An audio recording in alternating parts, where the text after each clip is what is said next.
অপরের খারাপ চাইলে নিজের কখনো ভালো হয় না, আর অপরের ভালো চাইলে নিজের কখনো খারাপ হয় না। প্রতিদিন আমাদের এমনভাবে কাটানো উচিত যেন আজ জীবনের শেষ দিন। জীবন একটি গাছের মতো, ধীরে ধীরে বড় হয়, কিন্তু জীবনে হঠাৎ কেউ এসে ঝড়ের মতো গাছটা ভেঙে দিয়ে যায়। যারা জীবনে বেশি ভাবে তারা জীবনে বেশি কিছু করতে পারে না। দুনিয়ার জীবন বড় অদ্ভুত। যাকে তুমি সবচেয়ে বেশি ভালোবাসবে সেই তোমার দুঃখ কষ্টের কারণ হবে। মনের কথাগুলো জমা রইল রবের কাছে, তিনি একদিন সকল চাওয়া পূরণ করবেন। অন্যকে ঠকিয়ে নিজেকে সুখী বলে ভাবতে পারো, কিন্তু জীবন তোমাকে কোথাও সুখে থাকতে দিবে না।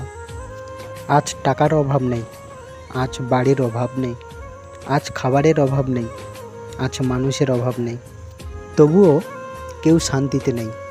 কারণ আজ ভালোবাসার অভাব, আজ বিবেকের অভাব, আজ শ্রদ্ধার অভাব।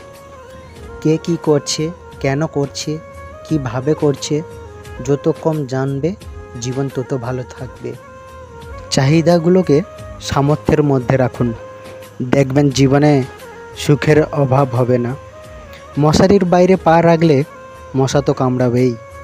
শরীরের সবচেয়ে দামি অংশ হলো হৃদয়, যেখানে থাকার জন্য যোগ্যতা অর্জন করতে হয়।